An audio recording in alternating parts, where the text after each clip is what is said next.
God, get it together. I'm fucking so hot. I'm sweating. Hey, guess what? We're still together. We're still here. Oh, you know what? We should have did a fucking costume change. Have you not noticed I've been losing articles of clothes? You just said by the time we do reels, you're gonna be naked. Like, you wish. I literally don't make one too, and I wash my face, and yeah, there's fucking mascara residue. Sorry, guys. We are here for a full-blown episode. Full episode. Episode 28. Hey, we just want to say, not that we're apologizing for 27, but the quality isn't what we wanted it to be. Yes. So we're going to attempt to make more efforts to be in person and or... I don't know, turn the Wi-Fi off in my entire house so it's not a fucking connection problem. Develop internet services that it's just us. So it's going to be the Rewriting Her Story internet service. Don't subscribe because we still won't be able to get a connection. It's so frustrating. But here's the thing. We are proud of that episode. We want people to hear it. And it is what it is. So if you like it, you can still hear us. Yeah, you can hear us. If it wasn't...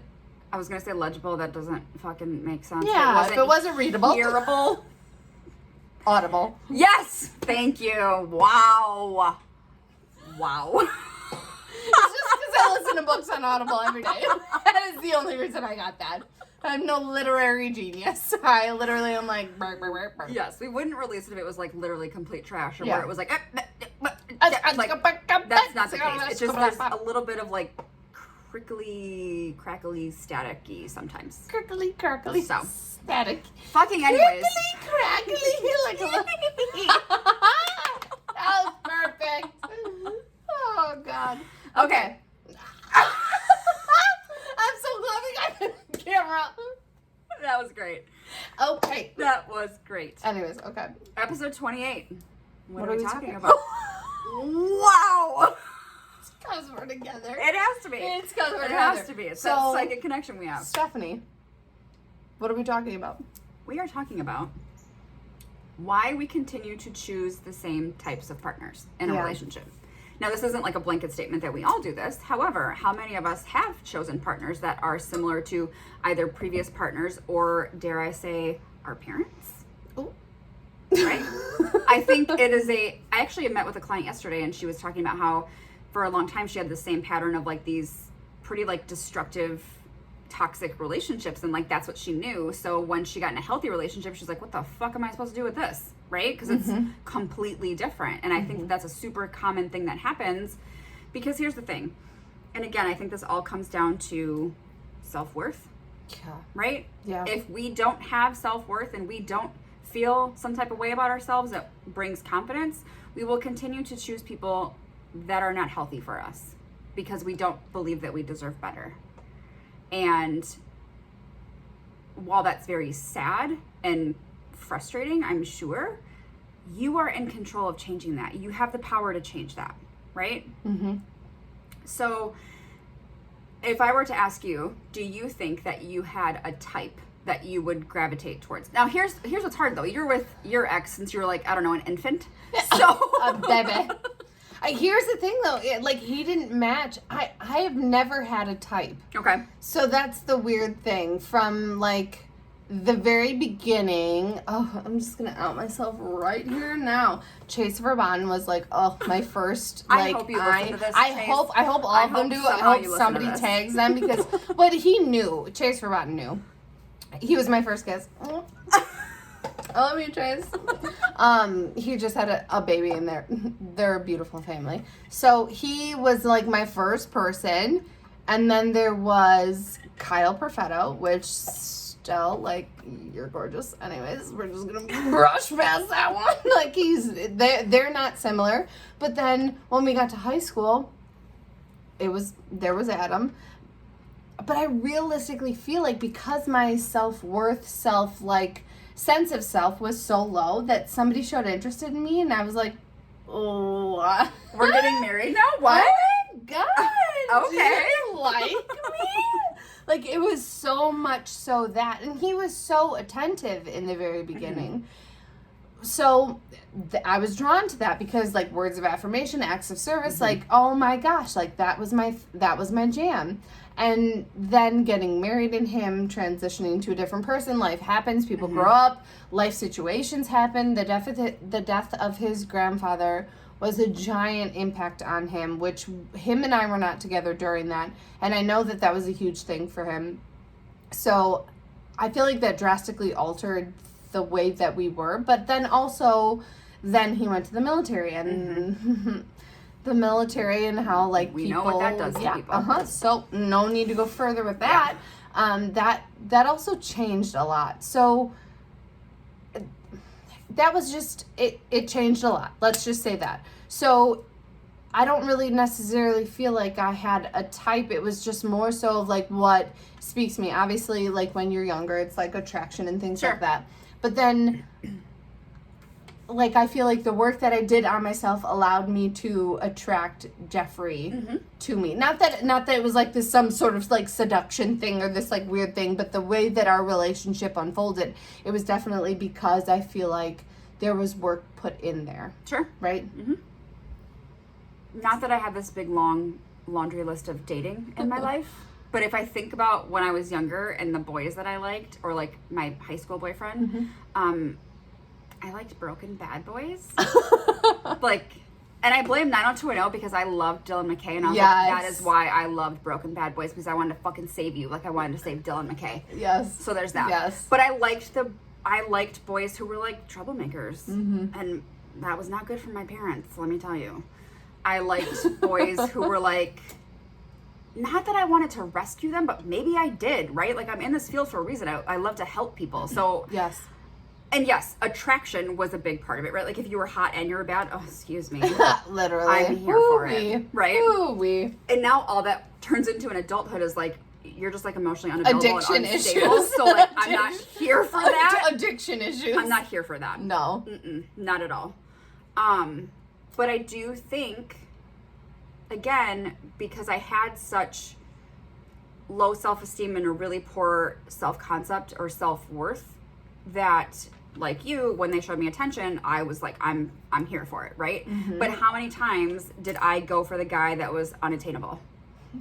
I like tortured myself. That was literally my whole existence. I literally tortured myself. Like, oh, you don't like me, but I'm gonna make you try to like me. Yeah. Just the first two that I talked about, I was like, you don't like me, but not that I'm even gonna make you like me, because I didn't have that self-confidence, but I was like, I'm gonna be around. Stubborn and competitive. I'm gonna be around. Which is not healthy, right? No, like I was setting myself up for fucking failure. Yes. Because I knew it wasn't attainable, which is just, I mean, I look back and I'm like, that makes me sad for you, right? But like, I'm 37 now. That's not the case anymore. Again, not like I have this long laundry list of dating in my history. But I think it comes down to also, and this has always been interesting to me, right? Like if you know about psychology, you know about like the Oedipus complex and the, is it Electra complex for girls? I thought it was Oedipus. Oedipus? It doesn't fucking matter, but I think it is I think the other one is Electra. It has to be. So that like implies that like this doesn't mean that you are attracted to your opposite sex parent, right? But like the whole premise behind that is you search for partners like that, because here's the thing, that's what you grew up watching, that was what was modeled to you. And grew up wanting, almost, as well. Like, that wanting, like, I realistically think that my whole words of affirmation comes from wanting, like, my dad to say, approval, yes. My dad to say, oh, you're doing a good job, oh, you're this. Like, I can remember literally one time in my life, and let me just say this, I don't remember things before 10, maybe 12. I really don't. And I don't know why. Nothing really traumatic happened, so I don't necessarily don't know why I don't remember things before that. I just don't. My sisters are always like, hey, do you remember this? And I'm like, not a fucking chance. But I remember once my dad telling me that he was proud of me. Or like, hey, good job holding, he said, I think it was like, good job holding down the fort when Adam was deployed, the second deployment. So that was not even as a kid. No, not even as a kid, 2015. and being like, I remember making a Facebook status about it, being like, I can die happy. Richard like H. Richard H. is proud of me. Like, realistically, like, that's all I feel like I've ever searched for, is that, like, approval from Dad. But here's the thing. He grew up, my dad is one of 12, and so you obviously cannot physically give enough love, time, attention to 12 kids. And that's my perception. Let me just say that. That's my perception. I don't realistically, I have one child. I don't know how you would give over 4 children your time, love, attention. To me, that's just exhausting thinking about it. I don't even know how my grandma and my papa made it. Like, and they were married till the day that my papa died. So that's shocking to me, because I realistically am like, oh my God. But, like, honestly, I really do feel like that's how I chose partners, is, like, searching for that male attention, right? It's the same thing with, and I think your dad was probably like this too, but, like, my dad would tell us he loved us when he was leaving on an airplane once a year. And maybe, like, our birthdays or Christmas. Like, it wasn't a lot. So cute that your dad told you he loved you. I was like, wait, but I think it was like, if I die, I want to be able to say I love you before make sure I my get on last this words airplane. were I love you. So then when Bug was born, he was very affectionate with Bug, and my brother and I were like, who the fuck are you? Literally. What happened? Literally. You're like giving kisses? You're asking for hugs? Like, literally, he's like, oh, you're my favorite girl. And I'm like, what the fuck? What the fuck, Richard? My brother was like, I gave you that girl. I don't resent him, but, like, what the fuck? And I was but like, I would like an explanation. I would like a coffee chat about this, Richard. Yes, I so get that, because, like, I remember getting married, and sorry guys if you hear, like, random, I'm, like, slapping my legs, like, getting excited, and then, like, my water bottle is shaking on her desk. But I remember getting married, and I remember me and my sister both being like, don't, like, fucking try to kiss us, okay? At the end of the fucking aisle, don't be fucking weird, all right? They give a good pat or punch and call it a day, Richard. Like, don't do some weird shit. He was like, did he cry? No. Yeah, oh my God, it's my dad. Like, like we just said. Yeah. Like, they were like, good job, buddy. Like, my dad was like, I'm gonna kiss you on the forehead, okay? And I was like, I'm not okay with that. I think this You're like, it's like. You had butt him on the way. It was so fucking awkward. I was like, this is not anything that we do. And when he played me his song, like, because that was the whole thing too. We were like, okay, pick your song that you want us to, like, dance to, because we, you're fucking weird. We don't know what you want us to dance to. And he picked a song. What was it? I don't fucking I don't remember, Stephanie. Don't ask me questions I don't fucking remember. Sorry. It was an old song. I know that. I feel like I know Richie, but I don't feel like that's it. It's not You Look Wonderful Tonight. Hello? Is it me? It was Adele. It was Adele, definitely. Hello? I feel like it was Lionel Richie, but it was not like You Look Wonderful Tonight. Yes. Oh, God. That's okay. This probably just got ricocheted. Sorry, guys. But it was just this awkward moment, right? Of like, Dad, we don't act like this. Don't, like, act like this in front of people. Don't be extra. Don't do that. It's fucking awkward for us. And I realistically feel like I carried that into my marriage of feeling like my sister and my mom always said, like, Mo, you're not an affectionate person. Like, you don't hug us. Like, it would be this thing, like, where I would, like, open myself up to, you know what? I'm having, like, a fucking revelation right now. I would be super affectionate with my friends, right? I was going to say, you were always affectionate with me. I would hug my friends. I would be, like in their face, but, like, with my immediate family, I would not. Same. And I almost wonder if that was, like, a coping mechanism for, like, rejection. Yeah. Dude! Yeah, because if I don't open myself up to it, I can't get rejected. Yeah, I can't get rejected. Oh, my God. Guys, we're working through shit on this podcast. Together with all of you. Dad, if you're listening. Just kidding. I'm just kidding. Here's the thing. As far as, like, picking a partner based on what was modeled for you throughout your childhood, right? Whether it's having two parents in the home together, having a mom or a dad or two moms or whoever, like parents are dating and bringing people in and out, like whatever's modeled for you, you tend to go that route because it's what you know, whether it's healthy or unhealthy. And that's something to really keep an eye on too, right? If you were in a house that was abusive, that's your norm. That seems like it's okay. And so you will seek partners that do the same shit. Yeah. And then you don't realize, wow, this actually isn't healthy. This actually is really terrible for me. And when people point it out to you, you're possibly not ready to hear it, or you're like, no, it's not even that bad, like it's fine. Yeah, you get defensive because you want to protect that person because you feel like you owe them something, or you feel like that, like there's this ownership there of like, well, it's not that bad, or like, oh, it's only like this one time, or blah blah blah. Like I don't know if you've been there. I've definitely been there of like that it's this protection because it's out of obligation, right? Because that's your person, because that's who you chose. And then you feel like it's a reflection on you. Yes. And if because I chose this person, I don't want it to like look bad like on me in the sense that I chose this person, but also because there's so much time invested, right? There's so much time invested. I can't give up this relationship because then it means that I'm a failure. Yep. I'm accepting defeat, right? But it's making sure that we're understanding that there's different levels to relationships. And so you picking your partner, sure. Like you guys are going to meet at whatever level that you both are at. But it's more so making sure that there's a partner that's understanding and accepting of that you're going to grow. And growth can look like anything, right? Whatever it means to you. Literally, whatever it means to you. But if you want to try someplace new, or you want to do a new workout routine, or if you want to sleep in, or if you want to change the way that you dress, this person is accepting of you, or is like, oh, okay, or they may have their little quips about whatever is going on, but it's more so that they're okay with you expressing whatever part of yourself that is reaching them. Does that make sense?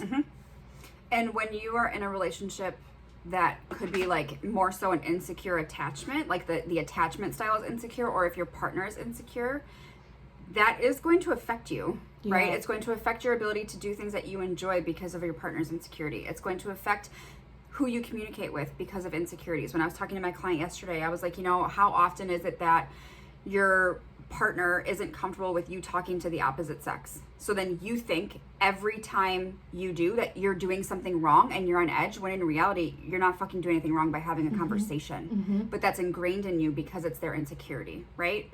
And so again, picking a partner who is embracing of you and your personality and the things that you like. They don't have to agree with everything that you like. That's fine. But they also don't have to like knock you for it, right? They don't have to be mean about it. Go ahead. I was just going to say that it's not even necessarily like, so say you get into the point where, yeah, you've picked somebody and then you understand that maybe 3 months in that they're not necessarily who you thought that you picked.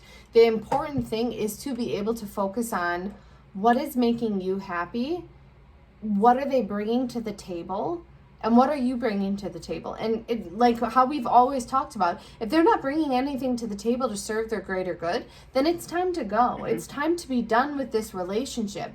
There are lessons that you can learn from certain relationships every time to be able to be like, oh, I like this in this relationship. Oh, I don't like this. Oh, this serves me. Oh, this doesn't serve me. To bring to the next one. So many people get into this thought process of like, I'm in this relationship and well, I have to be in it because this is what I've put all my time and attention and energy into. Instead of looking at it of like, these are lessons. I'm building lessons to be able to see what I like, what I don't like. So then that way I can leave if this isn't serving me anymore. Well, and growing out of a relationship doesn't make you a bad person. No. Right? You can grow out of friendships. You can grow out of relationships. That just means that you are evolving, and that's okay. It's okay to put yourself first and say, I'm at a different point in my life now, and I don't want this anymore.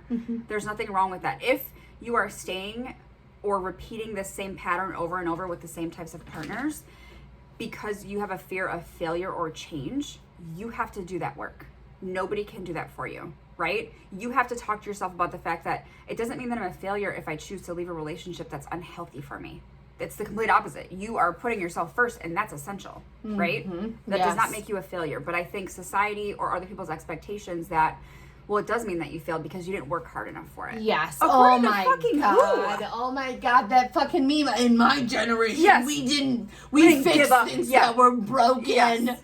Yes. That's because Gertrude got beat. Yep. Okay? Like, we don't stay in relationships that aren't fucking serving us. Yep. Period. We do not stay in relationships that do not bring some sort of greater good to our life because we know what we bring to the table. Period. I don't want to hear that shit of like, we fix things that were broken. Some things are fucking irretrievably broken, gone, lost, whatever. Like, there's no badge of honor for staying in a relationship that didn't serve you. No. So there's that.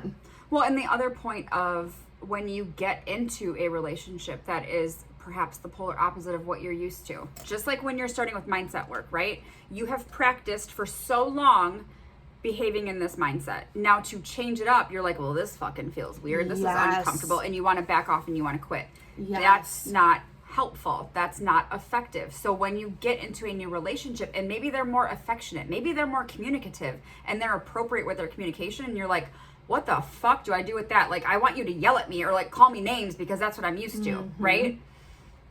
That doesn't mean that you need to bail because you don't know how to handle it. It means you need to look inside and say, what's actually coming up for me right now? Is it that I feel uncomfortable because I'm not used to it? Is it that I feel that I don't deserve to have somebody treat me with respect? Right? Like, I think there's so many avenues that you can kind of cross when it comes to those thought patterns. You have to look inside, though, and figure out what the fuck it is that you're actually thinking about that situation so then you can move forward with a new thought process or with opening up communication with your partner, whatever it may be. Does that make sense? Yes, how many times I was literally just waiting for a pause.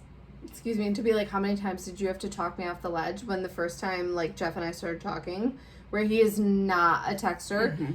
Well, was not a texter, and like for the first time we were gonna go on a date and he hadn't text me. I think it was like 5 days, and I was like, so am I just like, what the fuck am I supposed to do? Like, so we're just not going. So what are we doing? Yes. Like, and I made all these. So clearly you don't like me. Yeah. Okay. So it doesn't like me. So it's just a favor, like to my sister. Blah blah blah. Like, oh my gosh, like all of these negative thought processes that went through my head just because like our communication style was different and our relationship style had been different. And there had been different relationships that he had entered into that framed the way that he saw relationships and then applied to our relationship. Like, it's, everybody's got baggage. The important thing is to be able to discuss this. Well, and own it, right? Like, yes, own the fact of like, I'm stuck because I'm comparing this to past relationships. The more you verbalize and open up and talk about that shit, the more you can let it go and accept it for what it was and know that it's not here anymore. I will forever say, you know, we say like kids teach us patience. Working at Rogers fucking taught us patience, right?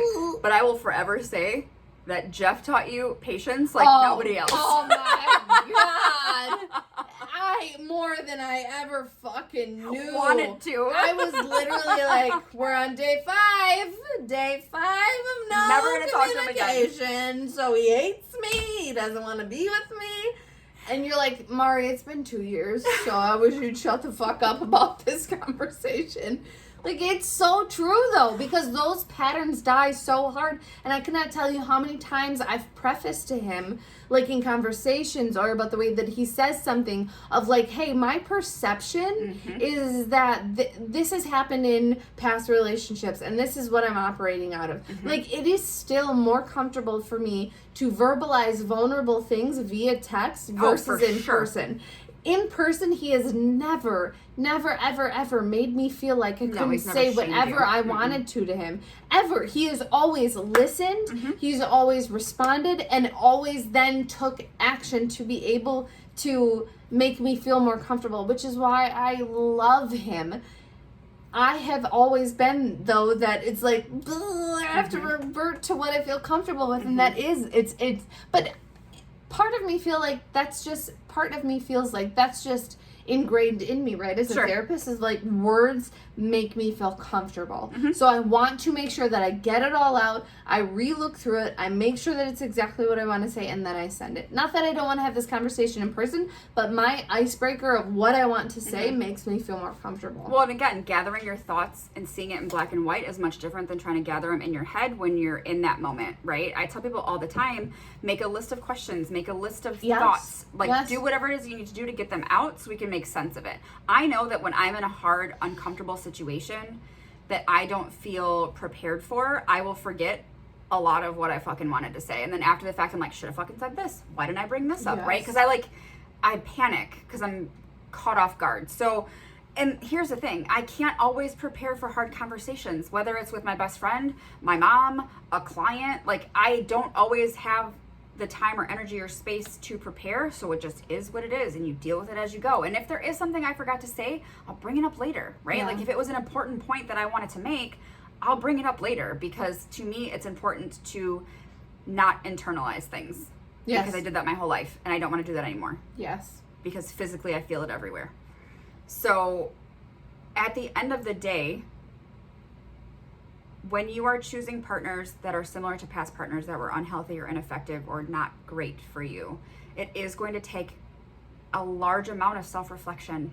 And yes. I know that's uncomfortable for people, but that's where the change happens, because nobody else can do that reflection for you. Yeah, your best friend can walk you through it and say, like, this is what I've noticed, or this is what I think is going on. But until you actually believe that and think about it, it's not going to matter what somebody else says, right? Yes. Same thing with divorces, right? We knew, both of us knew, that we would benefit from leaving our marriage. However, we were both very supportive of one another when we weren't ready to do that or to hear that. Because, again, I'm the type of person that if you tell me to do something, I'm not going to listen, because I don't like to be told what to do. I'm not. The other aspect that I want to talk about when it comes to choosing partners is recognizing that when you are single and entering the dating world, that every date does not have to amount to something. Absolutely. My great friend, Steph, who is not the Steph next to me, Steph, my other best friend, had a wonderful philosophy on dating, and she was like, these dates are lessons, and we are learning what we like in relationships and what we don't like in relationships, and every date that you go on is a vote towards what you like or what you don't like. It's research development.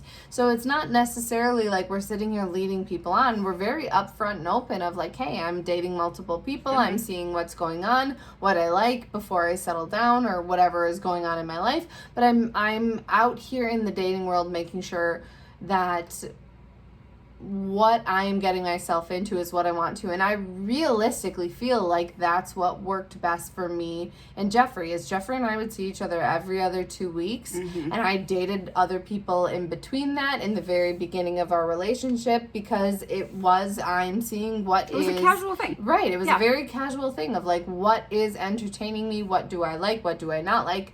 Blah, blah, blah, blah, blah. And then being able to learn lessons of like, okay, at the very end of the day, though, what is serving me? And what was serving me is Jeffrey, of having that partner who is able to listen to me, who is able to provide for me, who is able to understand what I am going through, and X, Y, Z. I could go on until the end of fucking time. But the main thing is like, figure out what works for you. Choosing a partner does not mean I have to go on a date with somebody and then entertain them for 3 months to see if this is something that's going to work for me. No, be very upfront and honest, because here's the thing. If you are not bringing anything to the greater good, you can fucking leave.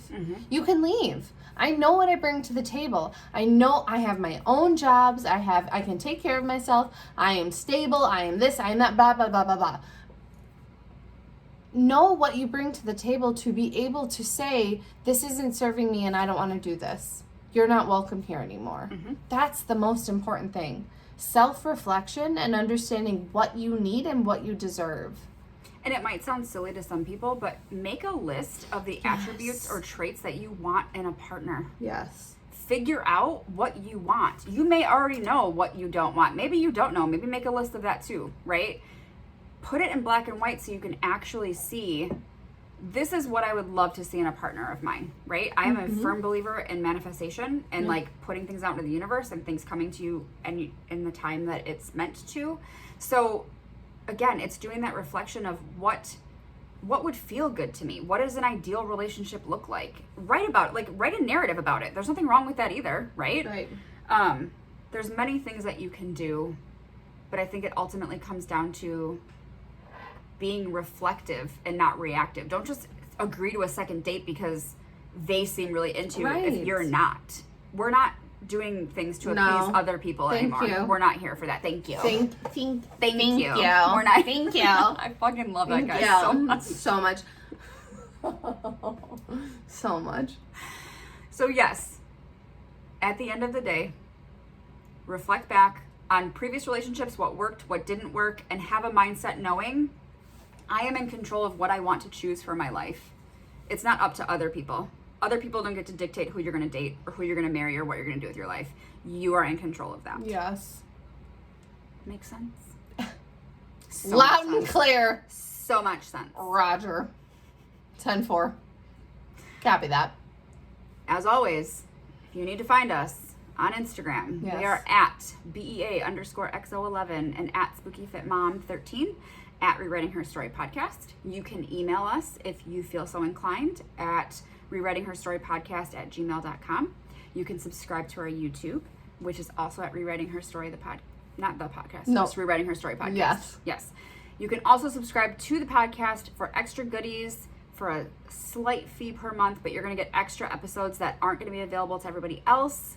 You can let one pumpkin spice latte go a month. You can let one go. It wouldn't even be a pumpkin spice latte. It'd be like an Americana. Like, it's really Americano. Excuse me. You were thinking of Green Day.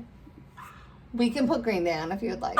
But do not slight my favorite drink. Sorry. Love it, Americano. I don't drink that. Oh. I don't drink that black bean water. Hey, I put creamer and stuff in it, okay? Can't So do it's it. just straight black bean water. I put creamer because I love myself, okay? Anyways, guys, we love you. So much. And we appreciate each and every one of you more than you actually know. More than you know. Forever and ever and ever.